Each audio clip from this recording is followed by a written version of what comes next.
Hello everyone, welcome back to the channel. इस वीडियो में इम्पॉर्टेंट आर्टिकल्स कवर करेंगे। जैसे कि अभी एनटीपीसी का एग्ज़ाम चल रहा है, ऑनगोइंग है, और उसमें इस टॉपिक से भी पॉलिटी के बहुत क्वेश्चंस पूछे जा रहे हैं। तो वही आपको एग्ज़ाम को देखते हुए ये टॉपिक रिवाइज कर लेते हैं ताकि आपको यहाँ से कोई क्वेश्चन आता है तो आपका गलत ना हो। ठीक है, चलिए स्टार्ट करते हैं। पहला क्वेश्चन है, the 97th amendment of 2011 has been amended by which article. इस अमेंडमेंट के ज़रिए आर्टिकल 19 को अमेंड किया गया था। It established the right to organize cooperative organizations as a basic right, article 19 के अंदर। कोऑपरेटिव सोसाइटीज़ को प्रमोट करने के लिए डीपीएसपी में आर्टिकल 43B ऐड किया गया था और एक नया पार्ट शामिल किया गया था द कोऑपरेटिव सोसाइटीज़ के नाम से, आर्टिकल 243ZH से 243ZT तक। In which article it is written that a person can approach the Supreme Court for violation of fundamental rights। अगर फंडामेंटल राइट्स का, हमारे मौलिक अधिकारों का हनन होता है, उल्लंघन होता है, तो कोई व्यक्ति सर्वोच्च न्यायालय के पास जा सकता है उनको लागू करवाने के लिए। किस आर्टिकल में लिखा गया है? तो ये है आर्टिकल 32। ये सुप्रीम कोर्ट को रिट की पावर प्रोवाइड करता है, रिट ज्यूरिस्डिक्शन की। फंडामेंटल राइट्स को लागू करवाने के लिए सुप्रीम कोर्ट 5 तरह की रिट्स को जारी कर सकता है: habeas corpus, mandamus, prohibition, certiorari और quo warranto. Article 123 is coordinated with home. Article 123 ये संबंधित है प्रेसिडेंट से, और इसमें प्रेसिडेंट की ऑर्डिनेंस जारी करने की पावर प्रदान की गई है। जिस तरह से पार्लियामेंट के द्वारा कोई भी एक्ट बनाया जाता है बिल पास करके, उसी के बिल्कुल बराबर शक्ति होती है ऑर्डिनेंस की, अध्यादेश की। बस फ़र्क इतना है कि अध्यादेश पार्लियामेंट से नहीं बल्कि प्रेसिडेंट के ज़रिए आता है, और ऐसे टाइम पर आता है, मान लीजिए प्रेसिडेंट का सेशन नहीं चल रहा है और कोई बहुत इंपॉर्टेंट टॉपिक आ गया है जिस पर कानून बनाना बहुत ज़रूरी है एकदम अभी। तो ऐसे में प्रेसिडेंट क्या करेंगे? ऑर्डिनेंस जारी कर देंगे। उस ऑर्डिनेंस का टाइम कितना होता है? 6 मंथ और 6 वीक्स तक। ठीक है, 6 मंथ तक ऑर्डिनेंस रहता है, उसके बाद फिर 6 वीक्स तक इसलिए रहता है कि उस ऑर्डिनेंस पर 6 महीने के बाद फिर से पार्लियामेंट में चर्चा होगी कि ये जो ऑर्डिनेंस है ये सही है या नहीं है। क्योंकि कानून बनाने की पावर किसके पास है? पार्लियामेंट के पास है, और ये जो ऑर्डिनेंस है आया है राष्ट्रपति से। तो इसलिए 6 महीने के बाद इसे पार्लियामेंट से कानून बनना होगा। अगर पार्लियामेंट समझती है कि अब ये ज़रूरी नहीं है तो उसको हटा दिया जाता है। ठीक है, और ये काम पार्लियामेंट को 6 हफ्ते के अंदर करना होता है। अगर पार्लियामेंट इस पर चर्चा नहीं करती 6 हफ्ते के अंदर तो ये अपने आप ही खत्म हो जाता है। इसके अलावा प्रेसिडेंट किसी भी टाइम ऑर्डिनेंस को वापस ले सकता है, विड्रॉ कर सकता है। ठीक है, 6 महीने से पहले भी। President can issue an ordinance for only those matters on which parliament can make laws. ठीक है, जिन विषयों पर पार्लियामेंट के पास पावर है कि वो लॉ बना सकते हैं, कानून बना सकते हैं, उन्हीं विषयों पर केवल प्रेसिडेंट ऑर्डिनेंस लेकर आता है। Fakhruddin Ali Ahmed issued the most number of ordinances in India. अब इसी तरह की ऑर्डिनेंस बनाने की पावर, ऑर्डिनेंस लागू करने की पावर गवर्नर के पास भी है। स्टेट का जो गवर्नर होता है, राज्यपाल, वो ऑर्डिनेंस इशू कर सकता है under article 213 of the Indian constitution. What is article 97 talks about? Article 97 बात करता है increase in salaries and allowances of parliamentarians. Salaries allowances of chairman and deputy chairman of Rajya Sabha and speaker and deputy speaker of Lok Sabha. इन्हें consolidated fund of India से ये salaries और allowances दिए जाते हैं, और ये दिया गया है, मेंशन किया गया आर्टिकल 97 के अंदर। Which article was added under the 97th Constitutional Amendment? 97th Constitutional Amendment के ज़रिए आर्टिकल 43B को ऐड किया गया डीपीएसपी के अंदर, जो कि कोऑपरेटिव सोसाइटीज़ के प्रमोशन से रिलेटेड है। 2011 में ये अमेंडमेंट एक्ट लेकर आया गया था। The appointment of the governor of India is mentioned in the article of. तो गवर्नर के अपॉइंटमेंट के बारे में बात की गई है आर्टिकल 155 में। पार्ट 4 जो है ये गवर्नमेंट की अपॉइंटमेंट और पावर्स के बारे में है। स्टेट गवर्नर अपॉइंट किया जाता है प्रेसिडेंट के द्वारा। Article 153 says that there shall be a governor of each state. One person can be appointed as governor for 2 or more states. According to article 155, governor of a state shall be appointed by the president by warrant under his hand and seal. Governor जो है dual capacity में काम करता है, as the constitutional head of the state and as the representative of the central government. He is part of the federal system of Indian polity and acts as a bridge between union and state governments. What is discussed in Article 31A of the Indian Constitution? इसमें article 31A में property rights के बारे में चर्चा की गई है। First constitutional amendment act 1951 में लेकर आया गया था, और फिर इसको 4th, 17th और 44th अमेंडमेंट्स के ज़रिए बाद में अमेंड भी किया गया। आर्टिकल 31A का clause 1 sub clause A is to change the agricultural economy and facilitate agrarian reforms, and it is applied to legislation affecting landlord and tenant rights. ठीक है, तो बेसिकली प्रॉपर्टी राइट्स के बारे में article 31A, it protects 5 type of laws from being challenged and rejected for violating the basic rights guaranteed by article 14 and 19. अब ये 5 तरह के लॉज कौन से हैं? The state acquires state and related rights, taking over property management by the state, combination of companies, extinguishment or alteration of corporate directors or shareholders' rights, or aspiration or modification of mining leases. According to which of the following constitutional articles in India does the government need to present the estimated receipts and expenditures before the parliament? जो भी सरकार की estimated receipts और expenditures हैं उन्हें सरकार को parliament के सामने प्रेजेंट करना है. ये किस आर्टिकल में है? 112 में मेंशन किया गया है और इसी को बजट कहते हैं. आम भाषा में संविधान में इसे एनुअल फाइनेंशियल स्टेटमेंट कहा गया है. It shows the receipts and payments of government under the 3 parts in which government accounts are kept. ये 3 पार्ट्स हैं: कंसोलिडेटेड फंड, कंटिजेंसी फंड और public accounts. Which article of the Constitution of India mentions that the Lok Sabha must have a speaker and deputy speaker? तो ये article 93 जिसमें बताया गया है कि लोकसभा का स्पीकर और डिप्टी स्पीकर, इसके बारे में बात की गई है. ठीक है, लोकसभा की बात करें, लोअर हाउस है इंडिया के बाई कैमरल पार्लियामेंट का. Lok Sabha is a temporary house and can be dissolved earlier bye the president on the advice of council of ministers. Maximum strength इसकी होती है 550, जिसमें से 530 मेंबर्स स्टेट्स के रिप्रेजेंटेटिव होते हैं. 20 मेंबर्स जो हैं यूनियन टेरिटरीज़ को रिप्रेजेंट करते हैं. इसे हाउस ऑफ पीपल भी कहते हैं. लोकसभा, जो पहली लोकसभा गठित हुई थी, बैठी थी 17 अप्रैल 1952 में. टर्म होता है 5 साल का. करंट स्पीकर ओम बिरला हैं. लोकसभा के डिप्टी स्पीकर की बात करें तो करंट लोकसभा में डिप्टी स्पीकर नहीं है and the post has remain vacant since 19 जून 2019. अब यहाँ पर कुछ स्टैटिक फैक्ट देखते हैं. तो पहली लोकसभा कंस्टिट्यूट हुई थी 17 अप्रैल 1952 में after India's first general election. First session Lok Sabha का हुआ था 13 मई 1952 में. First Lok Sabha lasted it's full tenure of 5 years and was dissolved on 4 April 1957. First Lok Sabha का पीरियड 13 मई 1952 से 4 अप्रैल 1957 तक था. पहले स्पीकर थे GV मावलंकर, पहले डिप्टी स्पीकर थे MA अयंगर और पहले सेक्रेटरी जनरल थे MN Kaul. The Government of India is providing Ayushman Bharat Yojana, a health scheme. This type of government efforts falls under which article of the Directive Principles of State Policy? तो DPSP का article 47 जो है, इसी के तहत इसी में इस तरह की चीज़ें दी गई जिसको ध्यान में रख के सरकार के द्वारा आयुष्मान भारत योजना जैसी हेल्थ स्कीम को बनाया गया है. फिर और आर्टिकल्स जो है मेंशन हैं.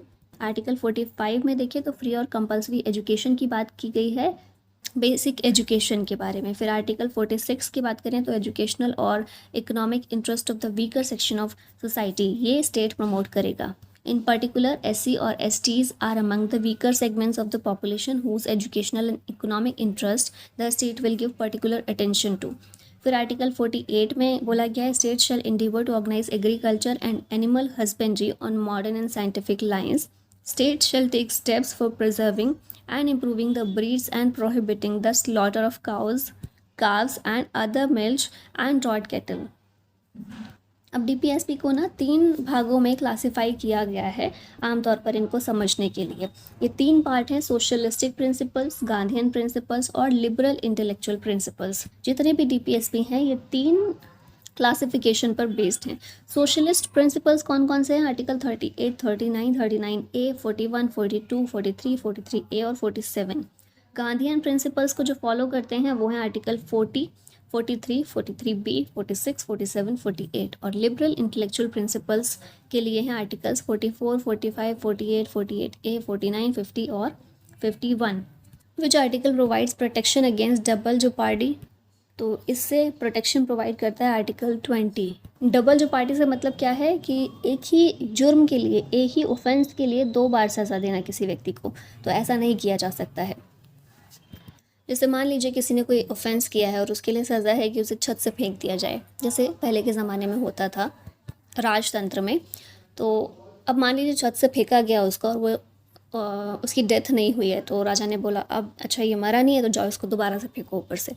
ऐसा नहीं हो सकता. ठीक है, एक कोई ऑफेंस किया है तो उसके लिए एक बार सज़ा मिल चुकी है, दोबारा उसको उसी ऑफेंस के लिए सज़ा नहीं मिल सकती है. जैसे मान लीजिए पहले 5 साल की सज़ा दे दी, उसके बाद लगा नहीं नहीं ये तो कम है, तो 5 साल और सज़ा दी जाए। तो ऐसा कुछ नहीं हो सकता। इससे प्रोटेक्शन प्रोवाइड करता है article 20। Protection with respect to the conviction for offences article 21 में है। Protection of life and personal liberty article 21A, right to education. 22 protection against arrest and detention in certain cases. Article 23 prohibition of traffic in human beings and force labour. 24 में है prohibition of employment of children in factories etcetera. और 21A में है कि 6 से 14 साल तक के बच्चों को फ्री एंड कंपलसरी एजुकेशन का ये राइट है, ठीक है, फंडामेंटल राइट है आर्टिकल 21A के तहत। फोर्स में 1 अप्रैल 2010 में आया था RTE act. Which of the following articles of the Constitution of India lays down that the allocation of seats in the Council of States to be filled by representatives of the states and the union territories shall be in accordance with the provisions in that behalf contained in the 4th schedule? मतलब कौन से article में बोला गया है कि council of states यानी कि राज्यसभा में जो भी सीटें भरी जाएंगी वो रिप्रेजेंटेटिव्स ऑफ स्टेट होंगे और यूनियन टेरिटरीज के भी रिप्रेजेंटेटिव्स होंगे। तो ये आर्टिकल 80 इसमें ये कहा गया है राज्यसभा में 250 स्ट्रेंथ है राज्यसभा की, out of which 12 members are nominated by the president and 238 are representative of state and of 2 union territories. Present strength देखिए 250 टोटल स्ट्रेंथ है, मैक्सिमम स्ट्रेंथ है। और प्रेजेंट में कितने मेंबर्स हैं राज्यसभा में? 245 हैं, out of which 233 are representative of state and union territories of Delhi and Puducherry और 12 नॉमिनेटेड हैं प्रेसिडेंट के द्वारा। Article 45 under the directive principles of state policy in the Indian Constitution provides for free and compulsory primary education. DPSP का है ये part article 45। अब 5 article ऐसे हैं जो एजुकेशनल अपॉर्चुनिटी में इक्वलाइजेशन की रिस्पॉन्सिबिलिटी निभाते हैं। मतलब बेसिकली एजुकेशन के लिए अगर देखा जाए संविधान में कौन कौन से आर्टिकल हैं तो 5 आर्टिकल हैं। आर्टिकल 15, 29(2), 15(3), 46 और 29(1), इन पांचों को अच्छे से याद रखिएगा। अगर पूछा जाए कि आर्टिकल में संविधान में एजुकेशन से रिलेटेड कौन कौन से आर्टिकल हैं तो ये 5 आर्टिकल हैं। Which of the following articles of the Indian constitution is related to the directive principles of state policy? तो ये हैं आर्टिकल 36 से 51, 36 से 51, ये DPSP के बारे में बात करते हैं। आयरलैंड के संविधान से ये लिए गए हैं which had copied it from the Spanish constitution, ठीक है। आयरलैंड ने स्पेनिश कॉन्स्टिट्यूशन से लिए हैं और हमने आयरलैंड के कॉन्स्टिट्यूशन से फिर इनको बोरो किया है, ठीक है। तो याद रखिएगा DPSP आर्टिकल 36 से 51। Article 239 deals with the, article 239 deal करता है with the administration of union territories by president. अब यहाँ देखेंगे 239, आर्टिकल 239 में देखें तो एडमिनिस्ट्रेशन ऑफ यूनियन टेरिटरीज की ये बात करता है। President may appoint the governor of the state as the administrator where he exercises his function as such administrative independently of his council of ministers. फिर आर्टिकल 239A की बात करें तो दिल्ली से रिलेटेड स्पेशल प्रोविजन इसमें किया गया है। From the date of commencement of the constitution 69th amendment act 1991, Union Territory of Delhi shall be called the National Capital Territory of Delhi. Which of the following set of articles of the Indian Constitution guarantees different types of freedoms to its citizens? ये article 19 से लेकर 22 जो freedom की guarantee देता है। Article 19 में 6 तरह के अधिकार हैं, स्पीच एंड एक्सप्रेशन का, असेंबली, एसोसिएशन, मूवमेंट, रेजिडेंस और प्रोफेशन का। फिर article 20 protection with respect to conviction of offences.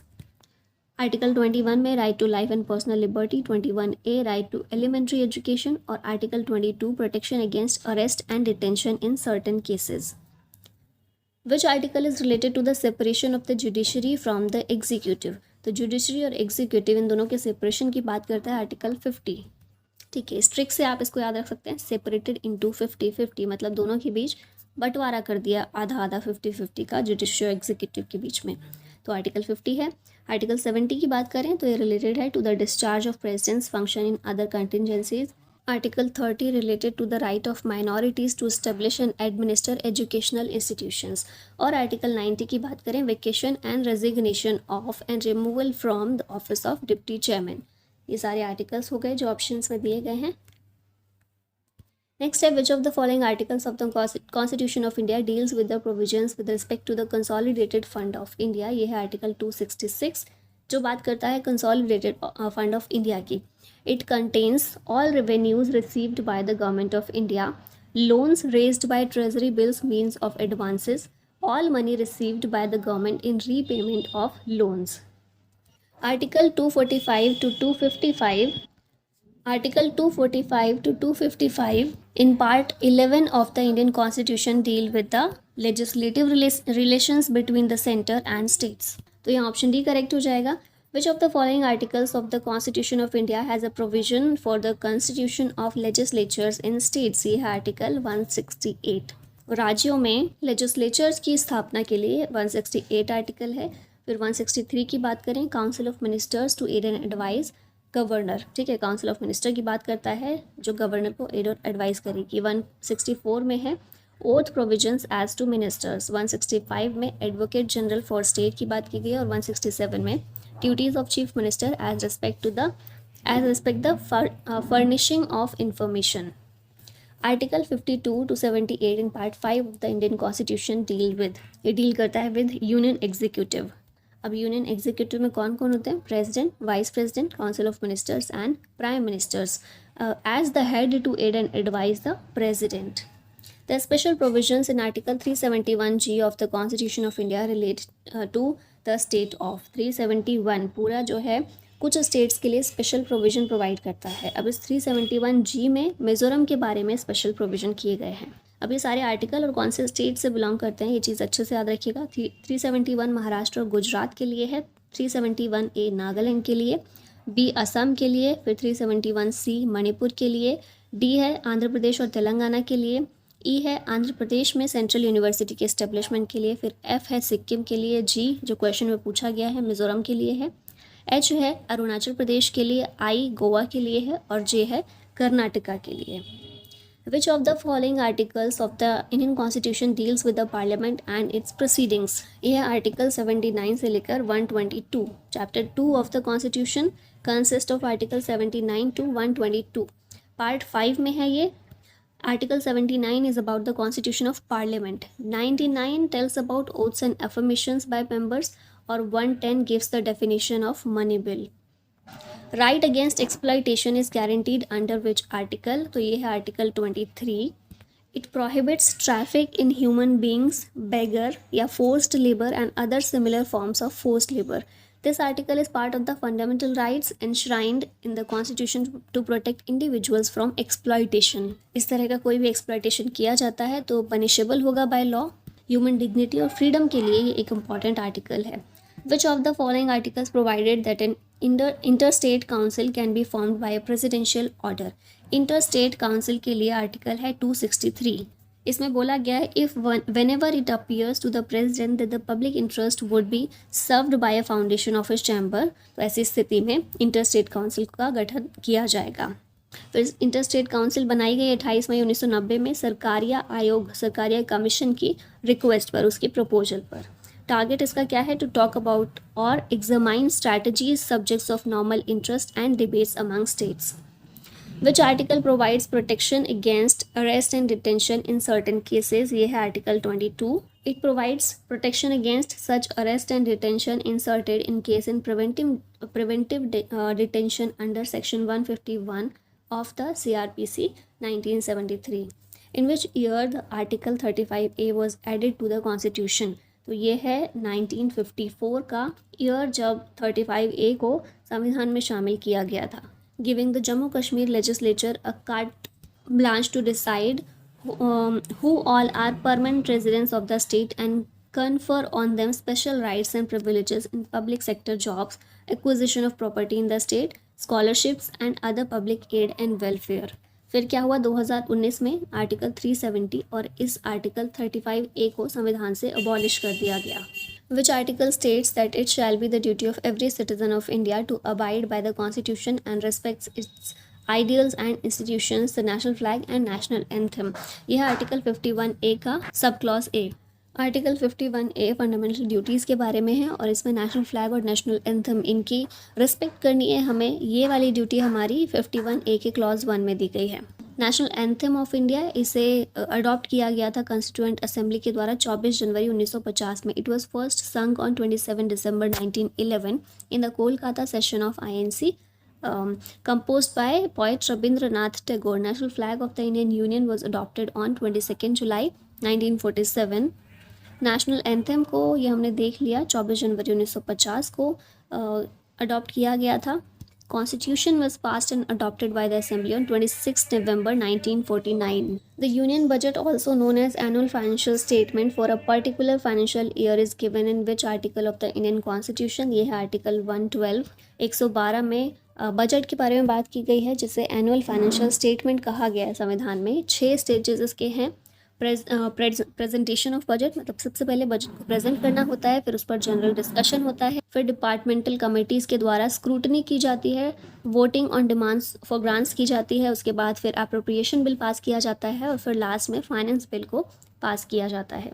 Which article of the constitution prescribes the duties of the controller and auditor general of India? ये है article 148। 148 में CAG के बारे में बात की गई है।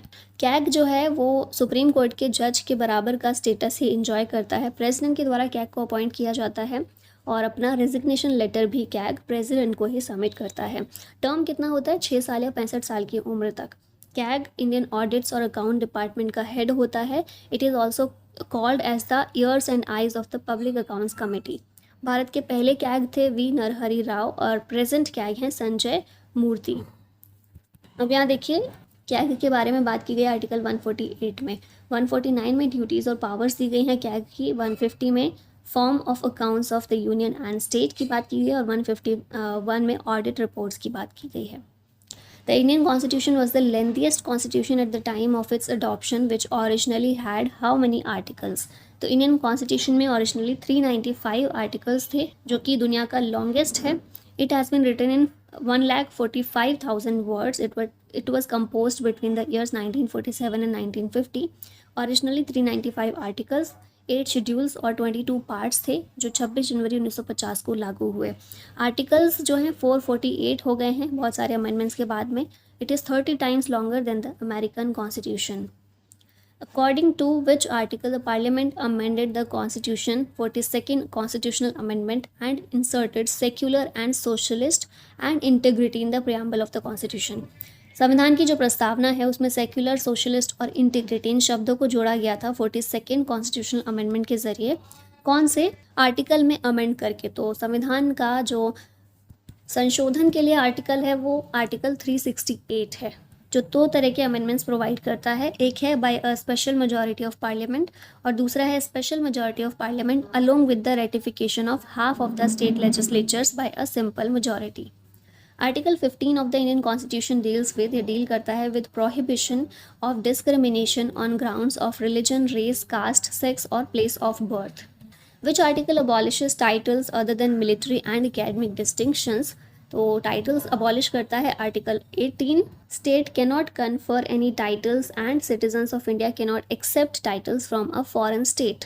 प्रिंसिपल ऑफ इक्वालिटी को लागू करने के लिए इस आर्टिकल को शामिल किया गया संविधान के अंदर, मतलब सभी लोगों को इक्वल रिकग्निशन और रिस्पेक्ट प्राप्त हो irrespective of their socio economic status.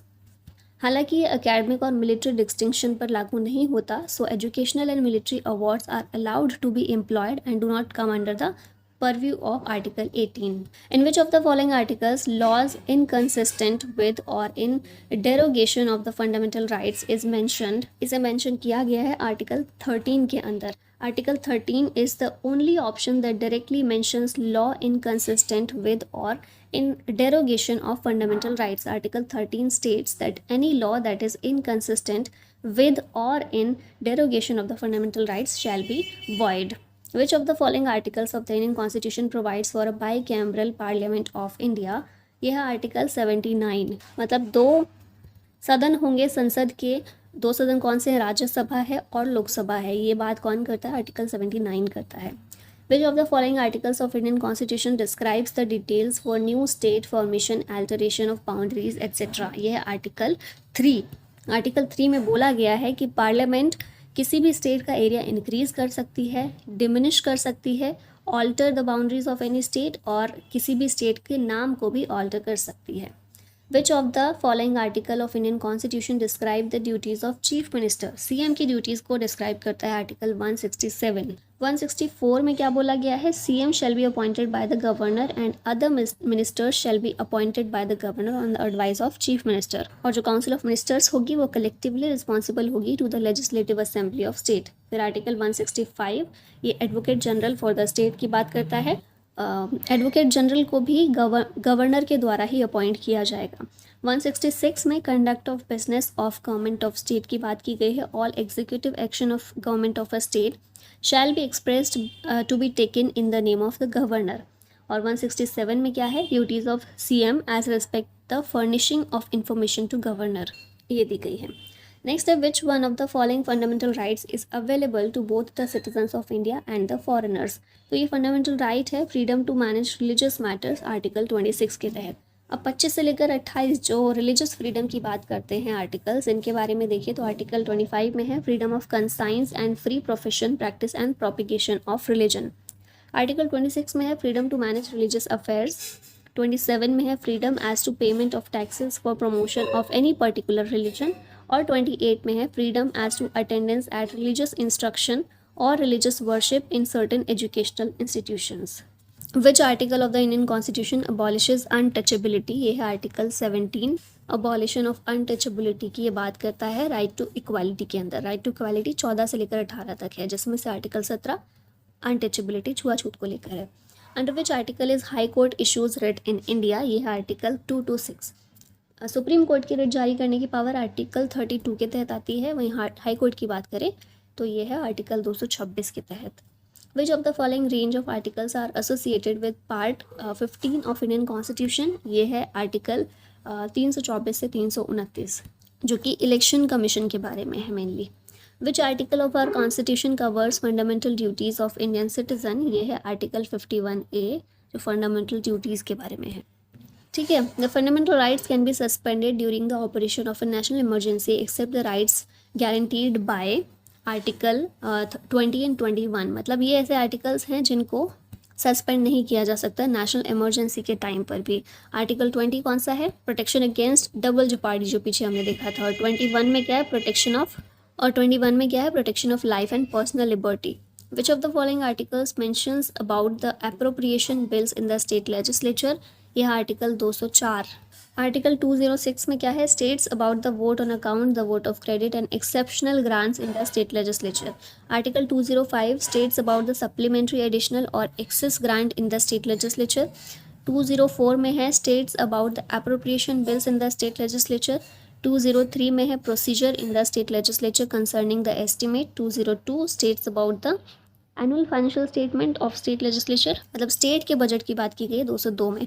फिर 201 की बात करें, bill reserve for the consideration of the president in the state legislature. और आर्टिकल 200 में assent to bills in the state legislatures की बात की गई है।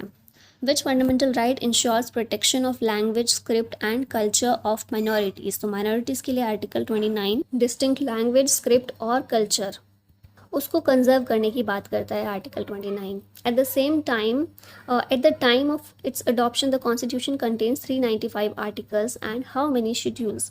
तो संविधान में 395 आर्टिकल्स और 8 शेड्यूल हुआ करते थे जब संविधान लागू हुआ था 26 जनवरी 1950 को। अडॉप्ट किया गया था संविधान को 26 नवंबर 1949 को।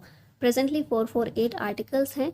ओरिजिनली इंग्लिश में लिखा गया था कॉन्स्टिट्यूशन। प्रेम बिहारी नारायण रायज़ादा ने अपने हाथों से लिखा था constitution.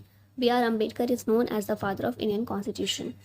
Which article of the Constitution of India directs the state to provide public assistance to its citizens in case of unemployment, old age, sickness and disablement within the limits of its economic capacity and development? तो यह है article 41 of the constitution, जो कि बोलता है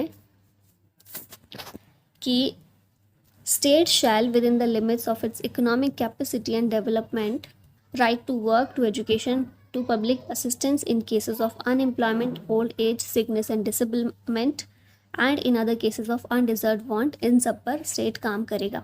DPSP का एक part है। DPSP का हमने देखा था 36 से लेकर 51 पार्ट 4 में DPSP मेंशन किए गए हैं। आयरिश कॉन्स्टिट्यूशन आयरलैंड के कॉन्स्टिट्यूशन से फॉरवर्ड है, तो 41 जो है किससे रिलेटेड है, DPSP से। Which of the following articles of the Indian Constitution mentions that the state shall in particular direct its policy towards securing that the ownership and control of the material resources of the community are so distributed as best to subserve the common good? यह है article 39B। क्या बोला है कि जीवन जीने के लिए सभी लोगों के पास बराबर के अधिकार होने चाहिए। भौतिक संसाधन उनका कंट्रोल, उनकी ओनरशिप, वो इस तरह से कोशिश करेगा राज्य कि वो सभी के बीच में बराबर हो। विच of the following articles of Indian constitution mentions about the organization of village panchayats, ये है article 40। The state shall take steps to organize village panchayats. It also endows them with such powers and authority that will enable them to function as units of self-government. Which of the following articles of Indian Constitution cannot be suspended even during an emergency declared on the grounds of war or external aggression? यह article 20 और 21 हमने पीछे भी देखा था। Which of the following articles states that the Prime Minister should be appointed by the President? ये बोला गया आर्टिकल 75 के अंदर प्राइम मिनिस्टर को प्रेसिडेंट के द्वारा अपॉइंट किया जाएगा, और फिर जो काउंसिल ऑफ मिनिस्टर्स होंगे उन्हें भी प्रेसिडेंट के द्वारा अपॉइंट किया जाएगा प्राइम मिनिस्टर की सलाह पर। ठीक है, और जितने भी टोटल मेंबर होंगे हाउस ऑफ पीपल में या फिर लोकसभा में, उनके 15% से ज़्यादा काउंसिल ऑफ मिनिस्टर्स नहीं होने चाहिए। नेक्स्ट आते हैं, which community gets special provision for certain services in article 336। Article 336 में एंग्लो इंडियन कम्युनिटी की बात की गई है, उनके लिए special provision for representation of Anglo Indian community in certain services. फिर 337 में एंग्लो इंडियन कम्युनिटी के लिए एजुकेशनल ग्रांट की बात की गई है। National commission for schedule caste के बारे में आर्टिकल 338 में मेंशन किया गया है, चीज़ें याद रखिएगा। Which two articles of constitution of India most clearly expressed the power of judicial review. ये आर्टिकल्स हैं 32 और 226। 32 जो है ये सुप्रीम कोर्ट के पास पावर है रिट जारी करने की, और 2 to 6 में हाई कोर्ट के पास पावर है फंडामेंटल राइट्स के वायलेशन को रोकने की।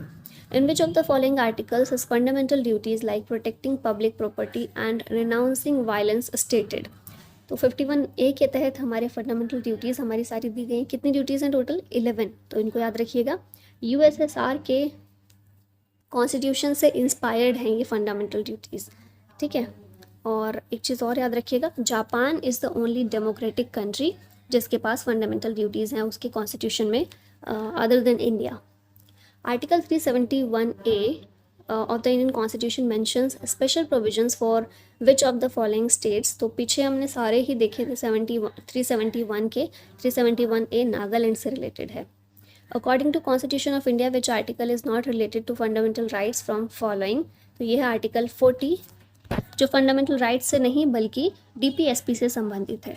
ठीक है, article which article of Indian Constitution has a provision that mandates the reservation of seats for the scheduled caste and scheduled tribes in the House of People? scheduled caste और scheduled tribe SC और ST के लिए seat के reservation के लिए बात करता है आर्टिकल 330।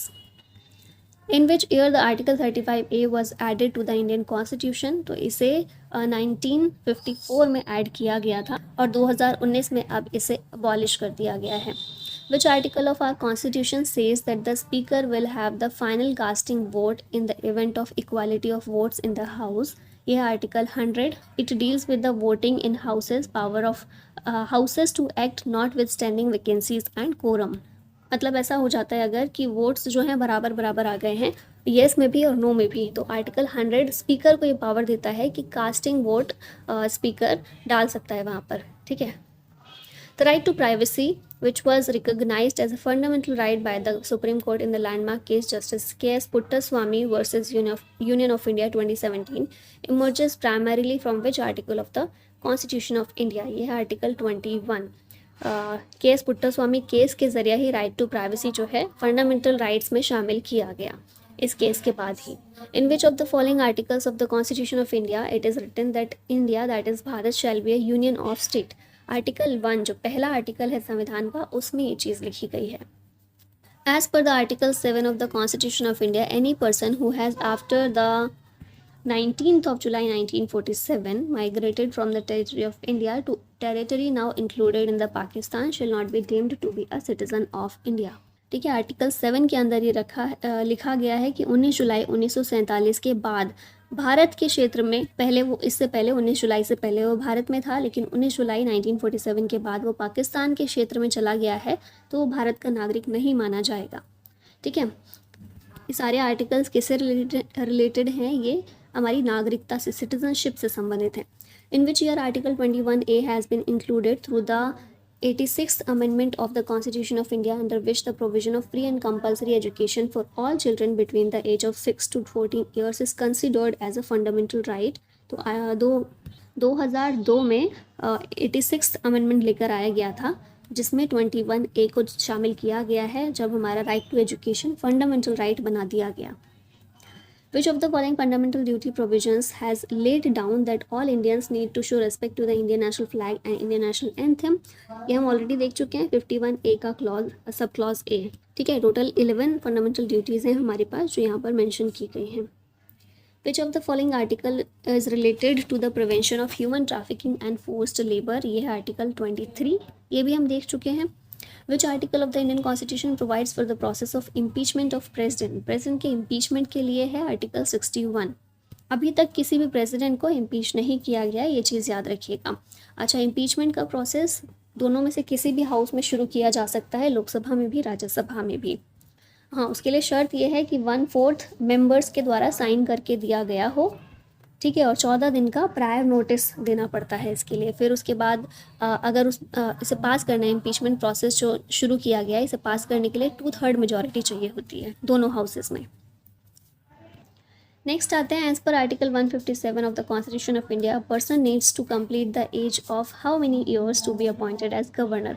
गवर्नर बनने के लिए कितने साल की उम्र होनी चाहिए? मिनिमम 35 साल होनी चाहिए। 35 साल या उससे ज़्यादा का व्यक्ति ही गवर्नर बन सकता है, और यह बोला गया आर्टिकल 157 में। अभी लास्ट में पूरी लिस्ट प्रोवाइड कर दी गई इंपॉर्टेंट आर्टिकल्स की। हम इसमें से सब कुछ देख ही चुके हैं, तो आप पॉज करके वापस से इसको पढ़ सकते हैं, स्क्रीनशॉट ले सकते हैं, और एग्ज़ाम में जाने से पहले एक बार नज़र इन सब पर डाल लेनी है। चलिए फिर इसी के साथ इस वीडियो को यहीं ख़त्म करते हैं। Thank you so much for watching this. जय हिंद।